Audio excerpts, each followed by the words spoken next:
بالله من الشيطان الرجيم بسم الله الرحمن الرحيم قل من حرم زينة الله التي أخرج لعباده والطيبات من الرزق قل هي للذين آمنوا في الحياة الدنيا خالصة يوم القيامة كذلك نفصل الآيات لقوم يعلمون قل إنما حرم ربي الفواحش ما ظهر منها وما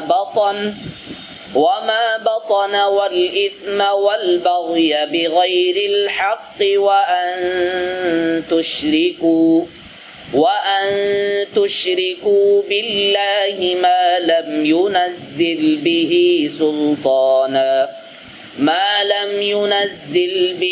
سلطانا وأن تقولوا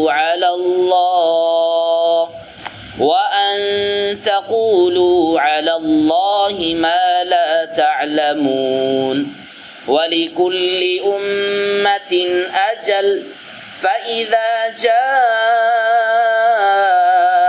أجلهم لا يستأخرون ساعة ولا يستقدمون۔ میرے محترم عزیزوں، بھائیوں، بزرگوں، گزشتہ آیتوں میں اللہ پاک نے مختلف موضوعات پر اللہ پاک نے بیان فرمایا اور خاص کر لباس سے متعلق گفتگو کی گئی، اور اللہ کا حکم ہے کہ جب بھی مسجد کو آئیں بہترین اور خوبصورت پاک و صاف لباس پہن کر مسجد کو آنے کی فکر کریں۔ اب آگے اللہ پاک اور دیگر موضوعات پر اللہ پاک بیان فرما رہے ہیں۔ حلال اور حرام کرنا یہ اللہ کے حق کا اپنا فیصلہ ہے۔ حلال اور حرام انسان اپنی طرف سے نہیں کر سکتا، لیکن انسان دیوانہ ہے، اللہ کو کہتا ہے۔ انسان دیوانہ ہے، اللہ کو کہتا ہے، اور اللہ نے جن چیزوں کو حلال کیا اس کو حرام بناتا ہے، اور جن چیزوں کو اللہ نے حرام کیا اس کو حلال بناتا ہے۔ حضرت محمد الرسول اللہ صلی اللہ علیہ وسلم کے زمانے میں مشرکین مکہ طواف کرتے تھے ننگے، جبکہ اللہ پاک نے ننگے پن طواف کرنے کو حرام قرار دیا، لیکن وہ لوگ ننگا ہو کر طواف کرتے تھے، اور حج کے مواقع میں اور طواف کے دنوں میں بہت ساری چیزیں وہ نہیں کھاتے تھے، جبکہ اللہ پاک نے ان ایام ان دنوں میں کھانے کو اللہ نے منع نہیں کیا تھا۔ اللہ منع کر رہے تھے ننگے پن کے ساتھ طواف کرنے کو، اس کو تو انہوں نے نہیں مانا، ننگے طواف کرنے لگے، اور اللہ نے ساری چیزوں کو، حلال چیزوں کو کھانے کی اللہ نے اجازت دے دی تھی، لیکن انہوں نے اپنی طرف سے ان مخصوص دنوں میں چند چیزوں کو کھانے کو حرام کر لیا۔ تو یہ انسان کا یہ خیال اور یہ طریقہ کہ اللہ جو حلال کہتے ہیں اس کو اختیار کرے اور جس کو حرام بتائے اس سے بچنا چاہیے، لیکن مشرکین مکہ ایسا نہیں کرتے تھے، حلال چیزوں کو حرام اور حرام چیزوں کو حلال بنا لیتے تھے۔ قل من حرم زینۃ اللہ التی اخرج لعبادہ والطیبات من الرزق۔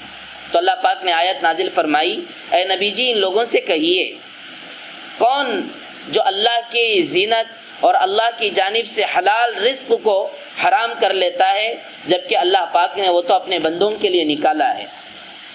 قل ہی للذین آمنوا فی الحیات الدنیا خالصۃ یوم القیامہ۔ اب آگے اللہ پاک ایک بہت اہم بات بتا رہے ہیں۔ اب ظاہر سی بات، ننگے طواف مشرکین کرتے تھے، بہت سارے حلال چیزوں کو انہوں نے حرام بنا لیا۔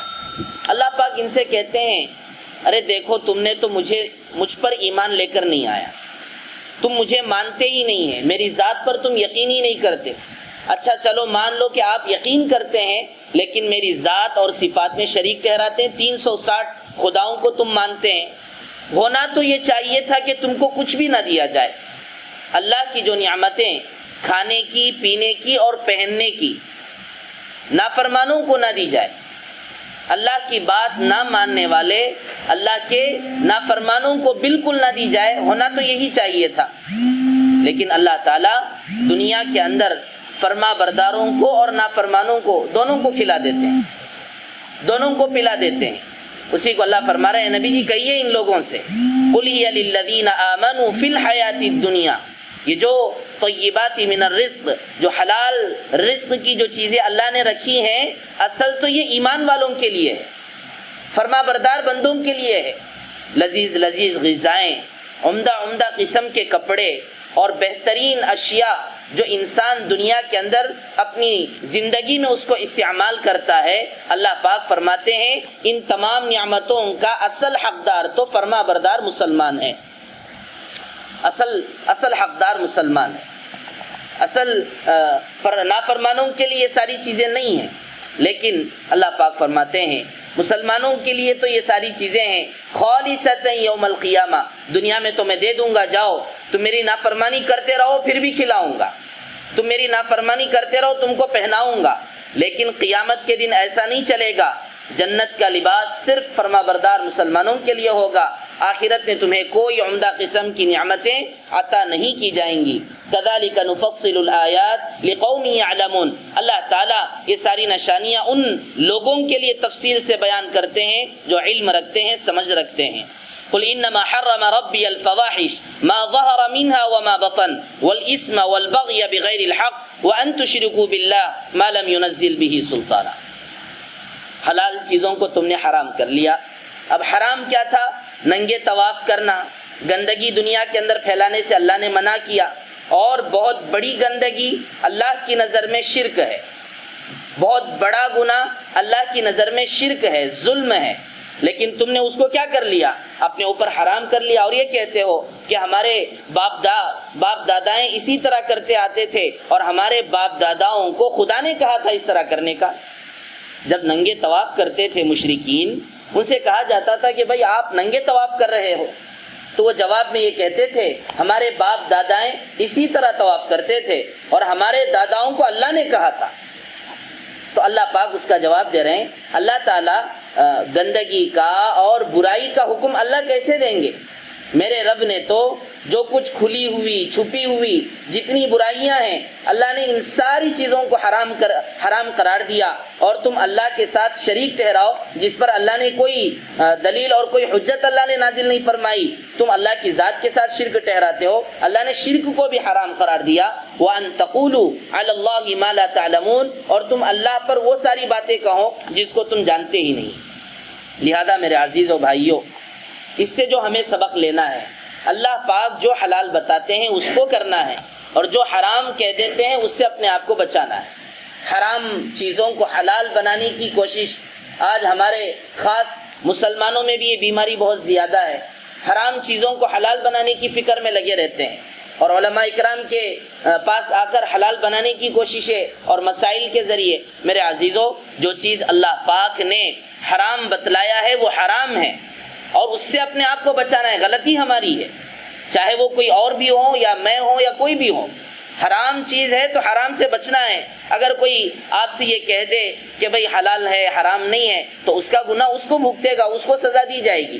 لیکن حرام چیز حلال نہیں ہو سکتی ہے. کسی کے مسئلے بیان کرنے پر بعض جگہوں پہ سنا گیا ہے، بعض ملکوں کے اندر باقاعدہ سود کی اجازت دے دی گئی، حلال بتلا دیا گیا. لیکن ان کو یہ سمجھنا چاہیے کہ قرآن پاک کے اندر اللہ نے سود کو صاف طور پر منع کیا ہے اور حرام کیا ہے. لہذا قیامت کے دن وہی جواب دیں گے.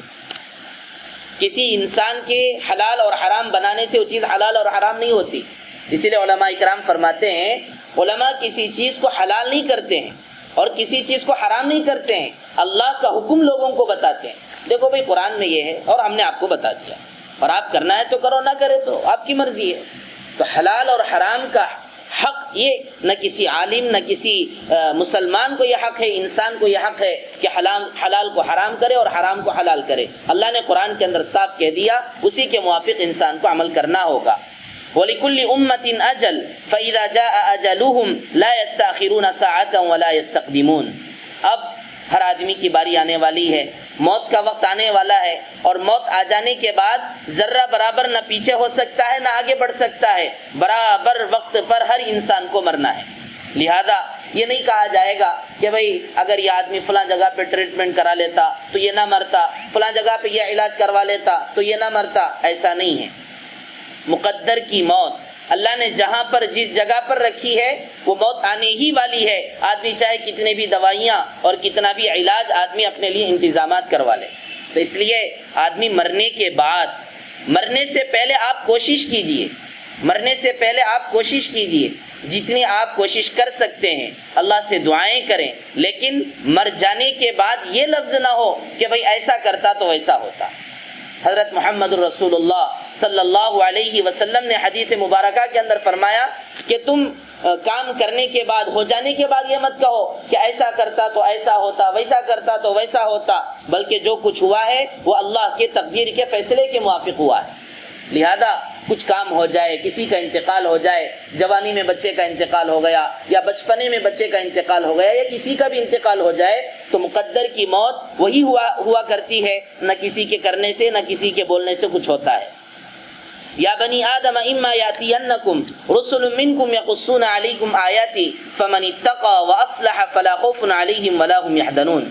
اے بنی آدم، تمہارے پاس تمہاری نسل میں سے، تمہارے خاندانوں میں سے رسول آئیں گے اور تمہارے سامنے میری آیتیں بیان کریں گے، لہذا میری آیتوں کو سن کر جو مجھ سے ڈرے گا اور اپنے اعمال کی درستگی پیدا کر لے گا تو ان کے لیے نہ کوئی خوف ہوگا اور نہ وہ غمگین ہوں گے۔ والذین کذبوا بآیاتنا واستکبروا عنها اولئک اصحاب النار هم فیہا خالدون۔ اور جنہوں نے اللہ کی آیتیں سن کر اس کو جھٹلا دیا، تکبر کیا، یہ لوگ جہنمی ہیں اور یہ ہمیشہ جہنم میں رہیں گے۔ فمن اظلم ممن افترى على الله كذبا او كذب بآیاتی، اور بہت بڑا ظالم ہے وہ شخص جو اللہ پر جھوٹ باندھے اور اللہ کی آیتوں کو جھٹلا دے۔ اللہ کی آیتیں پڑھی جا رہی ہیں اور ایسی نہیں کہ لکھی ہوئی باتیں ہیں، ظاہر میں نظر آنے والی، دنیا کے اندر نظر آنے والی، اس کے باوجود اس کو جھٹلاتا ہے۔ اللہ پاک فرماتے ہیں اولئک ینالهم نصیبهم من الکتاب، دنیا کا اس کا جو کچھ حصہ ہے، دنیا کا اس کا جو کچھ حصہ ہے، مقدر کی روزی اور مقدر کا حصہ اس کو ملے گا۔ حتی اذا جاءتهم رسولنا یتوفونہم، یہاں تک کہ جب اس کے پاس ہمارے فرشتے، موت کے فرشتے آئیں گے اور اس کی موت لیں گے، جان لیں گے، تو اس وقت فرشتے اس سے کہیں گے قالوا اینما کنتم تدعون من دون اللہ، تمہارے وہ خدائیں اور وہ بت کہاں ہیں کہ جو تم اللہ کو چھوڑ کر دوسروں کو پکارا کرتے تھے؟ قالوا ضلوا عنا وشہدوا علی انفسہم انہم کانوا کافرین، بے ایمان اور اللہ پر یقین نہیں کرنے والا آدمی کہے گا وہ تو ہمارے سے غائب ہو گئے۔ آج جن جن پتھروں کی، جن جن انسانوں کو، جانوروں کو، درختوں کو اور پتہ نہیں کن کن چیزوں کا آج دنیا اور انسان خدا مانتا ہے، جب آدمی موت کا فرشتہ اس کو موت لینے کے لیے اس کو آئے گا اور موت لے لے گا، جان لے لے گا، فرشتہ اس سے پوچھے گا کہاں ہے تیرے خدا؟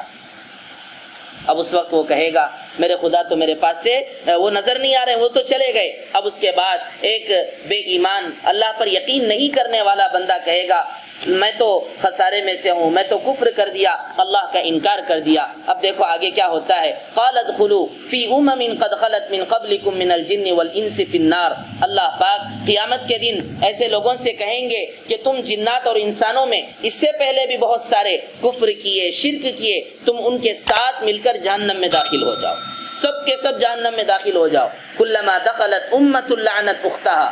اب بڑا عجیب تماشا یہ ہے کہ جب کوئی قوم کسی عذاب کے اندر، کسی سزا کے اندر یا کسی بیماری کے اندر مبتلا ہوتی ہے، بہت سارے لوگ ہوتے ہیں، تو آپس میں ایک دوسرے کو دلاسا دینا چاہیے۔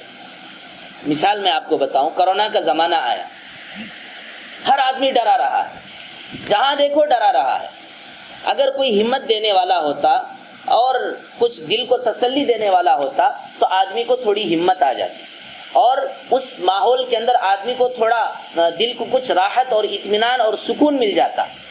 تو اللہ پاک فرماتے ہیں جہنم کے اندر جب جہنمیوں کو ڈالا جائے گا، جہنم میں جانے کے بعد جہنمی آپس میں ایک دوسرے کو تسلی نہیں دیں گے، اگر تسلی دیں گے تو تھوڑی دیر کے لیے ہی کیوں نہ ہو، جہنم کے اندر جہنمی تھوڑی دیر کے لیے راحت پائیں گے. بات سنیں گے نا، ارے تم بھی آ گئے، کچھ نہیں ہوگا، کچھ نہیں ہوگا، آرام سے رہیے، اللہ معاف کر دیں گے. اس طرح کی باتیں جہنم میں نہیں ہوگی.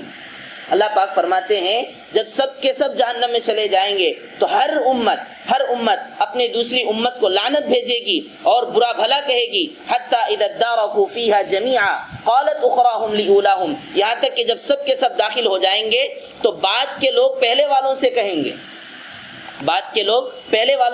گے، ربنا ہؤلاء اضلونا فآتہم عذابا ضعفا من النار، اے رب خدا انہوں نے ہی تو ہمیں گمراہ کیا تھا، لہذا آپ انہیں جہنم کا دگنا عذاب دیجیے. تو ایک تو پہلی بات جہنم میں جانا اور اللہ کے اس عذاب کے اندر جانا بہت کتنا آدمی کے لیے تکلیف کی بات ہے. لیکن مزید تکلیف کی بات یہ ہے کہ داخل ہوتے ہوئے اندر جانے کے بعد ایک آدمی بھی دوسرے کو تسلی بھی نہیں دے گا، بلکہ برا کہے گا، گالیاں دے گا. اب آپ مثال سے میں سمجھاتا ہوں. تکلیف آئی ہے، گھر میں کوئی بڑی مصیبت آ گئی ہے. اب بیٹا بھی باپ کو کہہ رہا تم نے ایسا کر دیا، تم نے ویسا کر دیا. باپ بیٹے کو کہہ رہا، ماں بیٹی کو کہہ رہی، بیٹی ماں کو کہہ رہی. کوئی تسلی دینے والا نہیں ہے. تو باہر کا کوئی آدمی دیکھتا ہے تو یہ کہنے لگتا بھائی جاؤ، بھائی کوئی آدمی جاؤ ان کو تسلی دو، وہ آپس میں لڑ رہے ہیں، آپس میں غصہ کر رہے ہیں. تکلیف آ پڑی ہے، مصیبت آ پڑی ہے، دلاسا دینے والا، تسلی دینے والا کوئی نہیں ہے، لہذا جاؤ اس فیملی کو، اس گھر والوں کو تسلی دو. تو تسلی دینے سے آدمی تھوڑی دیر کے لیے تسلی ہو جاتا ہے، سکون مل جاتا ہے. مصیبت نہیں ٹلتی ہے لیکن اس وقت تک کے لیے آدمی کے لیے تھوڑی دیر کے لیے سکون اور آرام، ایک طرح کی دل کو تسلی اور اطمینان مل جاتی ہے. اللہ پاک فرماتے ہیں اس سے بھی جہنمی محروم رہیں گے. جہنم میں کوئی تسلی نہیں ہوگی، کوئی دلاسا دینے والا نہیں ہوگا، بلکہ جہنمی آپس میں ایک دوسرے سے لڑیں گے. تم نے ہمیں گمراہ کیا تھا، تم نے ہمیں گمراہ کیا تھا. بعد کے لوگ پہلے والوں سے کہیں گے تم نے ہمیں گمراہ کیا، اور اللہ سے کہتے ہیں اے اللہ ان پہلے والوں نے ہی تو ہمیں گمراہ کیا تھا. ہم دنیا میں کہتے تھے باپ دادا ایسا کرتے تھے، باپ دادا ایسا کرتے تھے، انہوں نے ہی ہم کو گمراہ کیا ہے، لہذا آپ ان کو دگنا عذاب دیجئے. اللہ پاک فرماتے ہیں قال لکل ضعف ولکن لا تعلمون، ہر ایک کو دگنا عذاب ہے، پہلے والے کو زیادہ، بعد والے کو کم نہیں، سب کو دگنا عذاب دیا جائے گا، لیکن تمہیں اس بات کا علم نہیں ہے. تو یہ ہے جہنمیوں کے اندر داخلے کی، انٹری کی صورتحال جو اللہ پاک نے قرآن کریم کے اندر بیان فرمائی. یہاں پر ایک ضروری بات جو مجھے عرض کرنی ہے، آج کے زمانے میں خاص کر جو ہمارے غیر مسلم بھائی ہیں بڑے غصے سے یہ بات کہتے ہیں مسلمانوں سے، خاص کر کالجوں میں جو بچے پڑھتے ہیں وہاں پر یہ سوال بہت زیادہ اٹھایا جاتا ہے جب ان سے کہا جاتا ہے کہ بھائی ایمان لے کر آؤ. دیکھو اللہ نے کس طرح جہنم کے بارے میں تذکرہ کیا، بے ایمانوں کو اللہ تعالیٰ جہنم میں ڈالیں گے.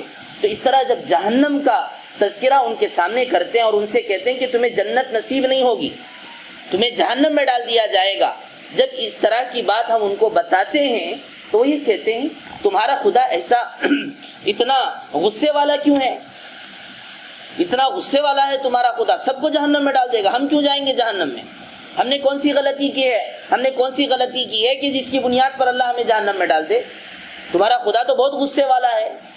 تو اس کا جواب یہ ہے کہ انسان خدا کے بارے میں نہ کہے کہ خدا ایسا ہونا چاہیے. وہ لوگ کیا کہتے ہیں معلوم؟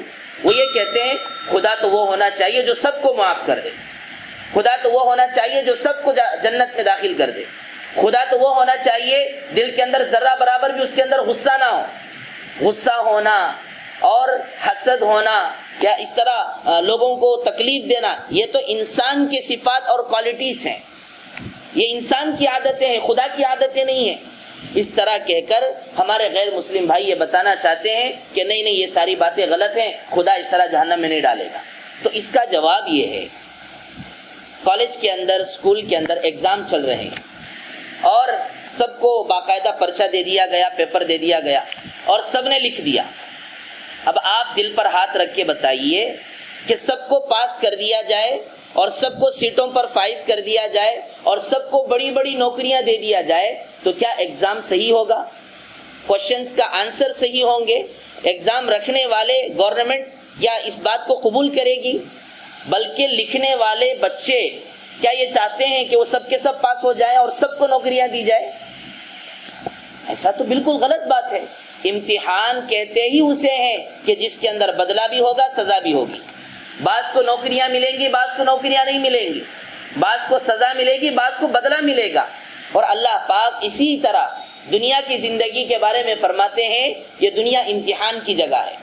اب امتحان کے اندر فیل ہوگا، ناکام ہوگا، پاس بھی ہوگا۔ تو آپ لوگ فیل ہو رہے ہیں، پاس ہونے کی ہم دعوت دے رہے ہیں۔ آپ ناکام ہو رہے ہیں، ہم آپ کو کامیاب بنانے کی دعوت دے رہے ہیں، اور تم کامیاب ہونا نہیں چاہتے اور اللہ کے بارے میں یہ بات کہتے ہو کہ اللہ ایسا ہونا چاہیے۔ پہلی بات تو یہ ہے، یہ امتحان کی جگہ ہے، اور امتحان کی جگہ پر دونوں چیزیں ہوتی ہیں، کامیاب بھی ہوتا ہے، ناکام بھی ہوتا ہے، اور تم ناکام ہو رہے ہو، ہم تم کو پاس کروانے کی دعوت دے رہے ہیں، پہلی بات۔ اور دوسری بات جو عقلاً جو ہمیں سمجھنی چاہیے کہ اللہ نے انسان کو پیدا کیا ہے، انسان نے اللہ کو نہیں پیدا کیا۔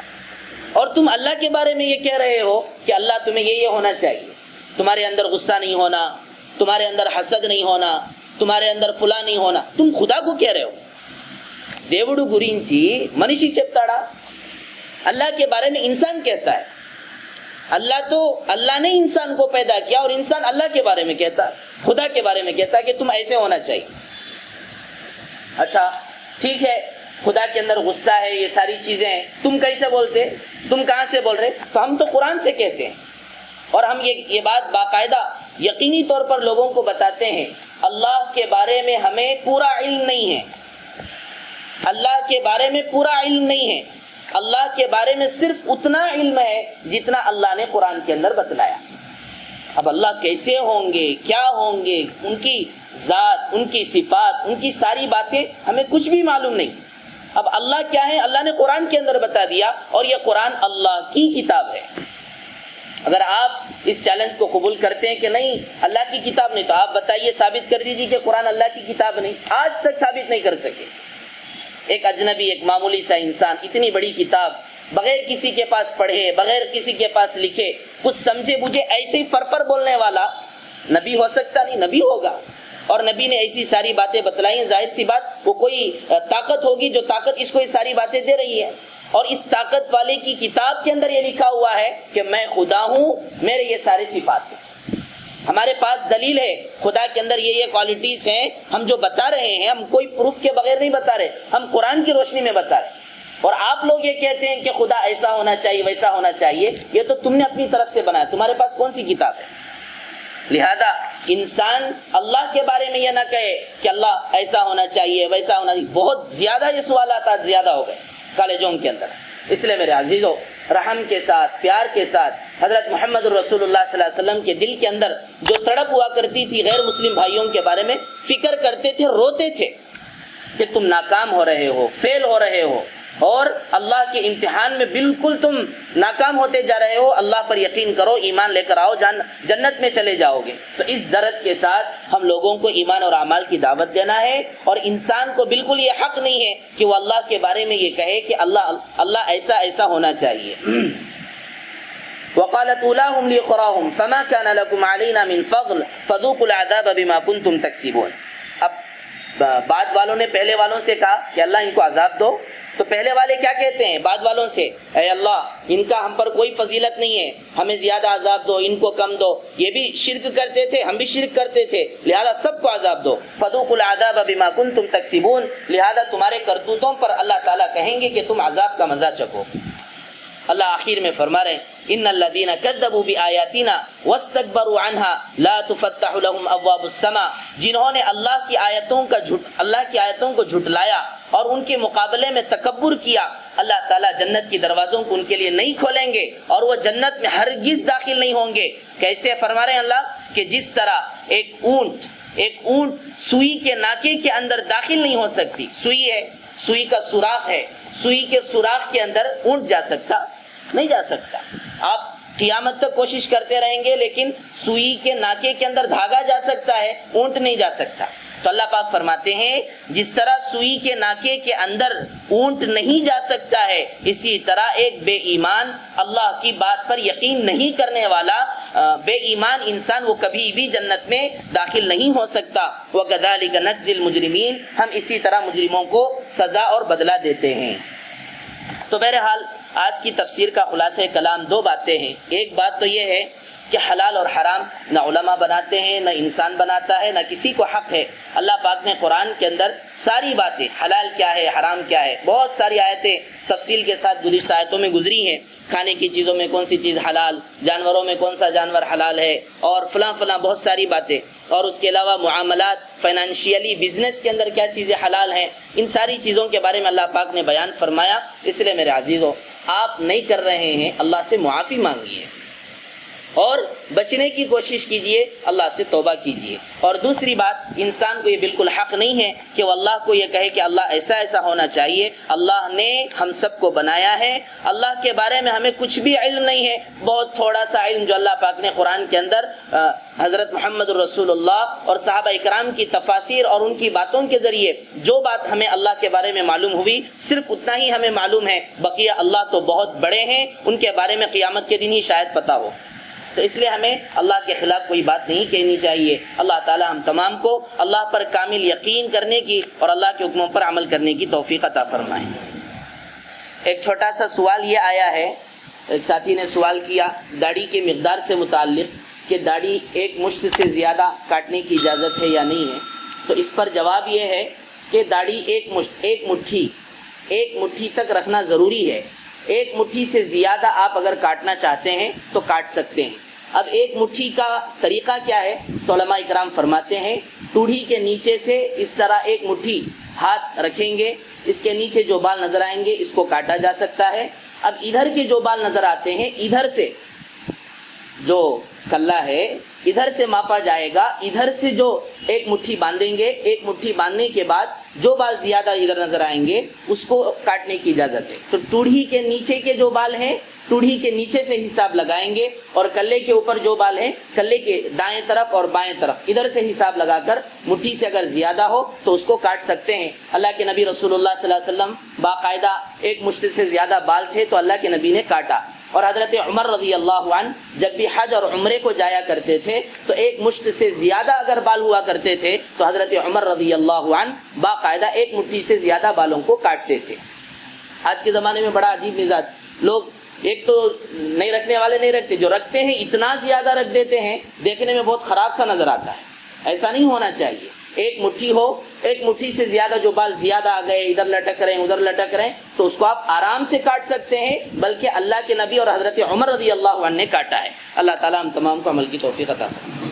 الحمدللہ رب العالمین، اللہم صلی علی سیدنا محمد وعلی آل سیدنا محمد وبارک وسلم۔ ربنا ظلمنا انفسنا وإن لم تغفر لنا وترحمنا لنكونن من الخاسرین۔ ربنا لا تزغ قلوبنا بعد إذ هديتنا وهب لنا من لدنك رحمة إنك أنت الوهاب۔ اے اللہ آپ علیم ہیں، اے اللہ آپ حکیم ہیں، اے اللہ آپ بہت بڑی قدرت والے ہیں، اے اللہ آپ بہت بڑی طاقت والے ہیں۔